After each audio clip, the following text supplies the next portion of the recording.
Good evening, ladies and gentlemen. I wish to add my voice to that of Mr. Christopher Lovell to apologize for the late start this evening. We know that you've had a busy day, and our intention this evening is to be as snappy as possible, just to give you some of the major issues that happened on this day, and which we think are very, very important. We are now, as you have imagined, at the end of the third day of our meeting. It seemed appropriate for us to briefly take stock of some of the highlights so far. As I announced to you during my press briefing this afternoon, 5 other members of secessionist armed groups have responded positively to the offer of peace from the head of state of Cameroon, His Excellency Mr. Paul Biya. These are renowned generals: General Capture and Destroy, Commander Pussy Ezemu, whom we introduced as the custodian of their shrine, Commander No Mercy, and Commander Champion. They joined us here at the conference center to take part in the major national dialogue. One of them, on their behalf, addressed you from this rostrum to express their readiness to work towards the effective return of peace in the northwest and the southwest regions of Cameroon. He stressed with tears in his eyes, which tears, I guess, contaminated you, that they want to see children calmly return to school and people find the normal course of their lives. These words, which we have all heard today, are a sign of hope for us, and I would like to capitalize on them.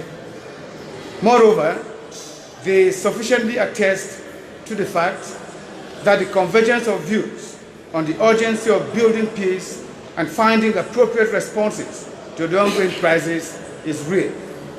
The President of the major national dialogue granted an audience to the 5 secessionist leaders this afternoon. During that audience, there was also an outflow of emotions and tears that flowed from the eyes of the secessionists. Tonight, I would like to recall that the head of state's offer of peace still stands. As a result, we are always ready to welcome all those of our brothers and sisters involved in secessionist armed groups who will express a desire to lay down their arms. As you can see, the secessionists are indeed with us, and they are participating at the major national dialogue. We are therefore far from a monologue, as some Western media have purported.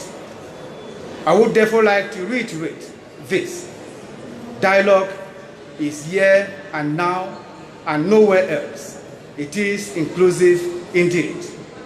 Ladies and gentlemen, on a completely different note, and with regard to the conduct of work in committees, participants are moving calmly towards the adoption of resolutions and recommendations.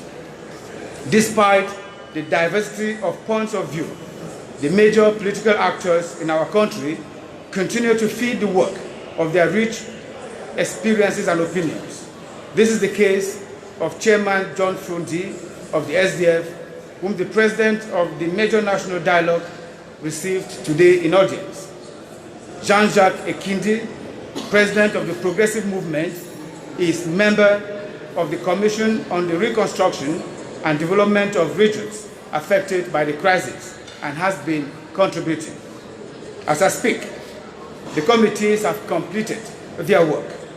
Others have already drafted their resolutions and recommendations.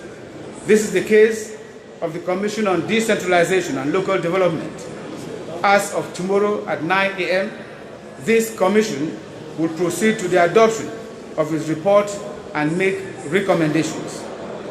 As indicated in the program, the restitution of the work of the various commissions will be held under the coordination of the President of the Major National Dialogue, Chief Dr. Joseph John Gute, as from 11 a.m.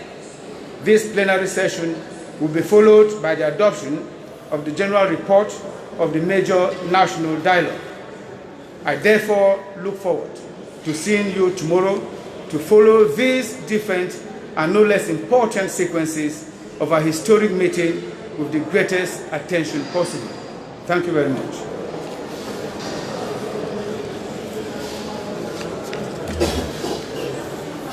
For purposes of the bilingual nature of our country, we'll try to bring to you the same message in the French language so that our other compatriots will be able to know exactly what we're talking about.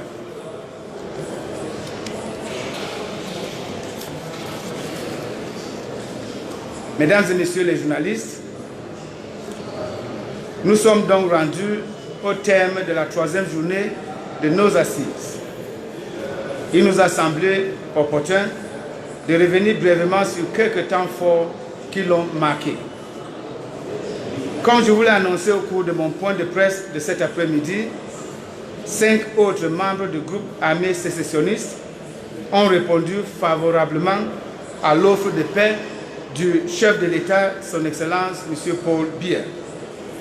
Il s'agit de, et ça c'est à titre de rappel, General Capture and Destroy, Commander Pussy, Ezemo, qui est donc le gardien de leur temple, Commander No Mercy et Commander Champion. Ils nous ont rejoints ici au Palais de Congrès pour prendre part au grand dialogue national.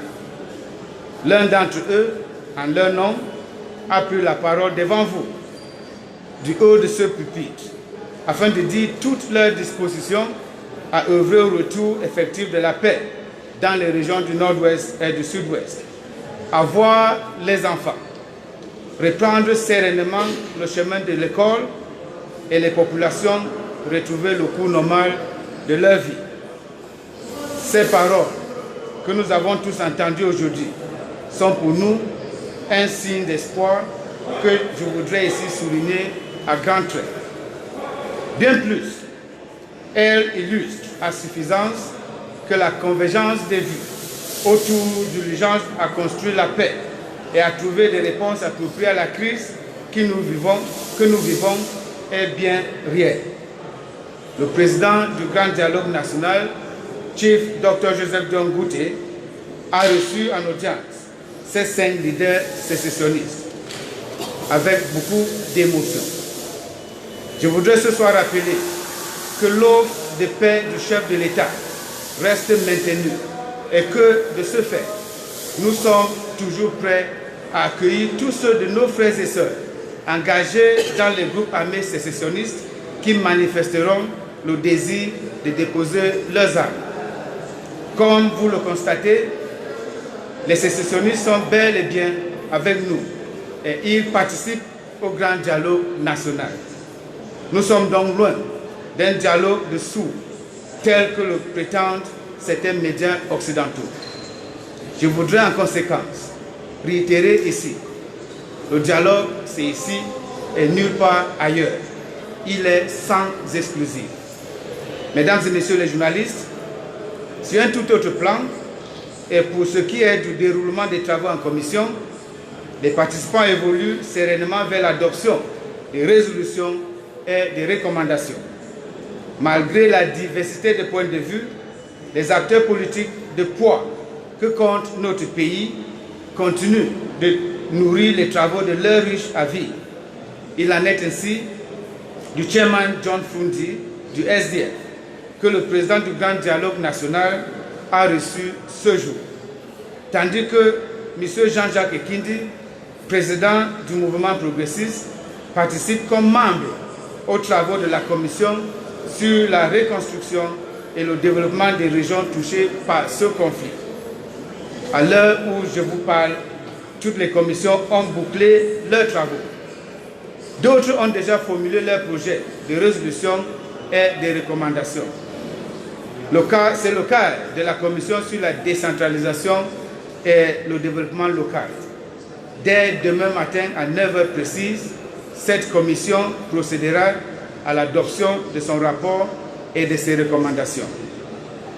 Tel qu'indiqué dans le programme, la restitution des travaux des différentes commissions se tiendra sous la coordination effective du président du Grand Dialogue National, Chief Dr. Joseph John Gouté, à partir de 11 h.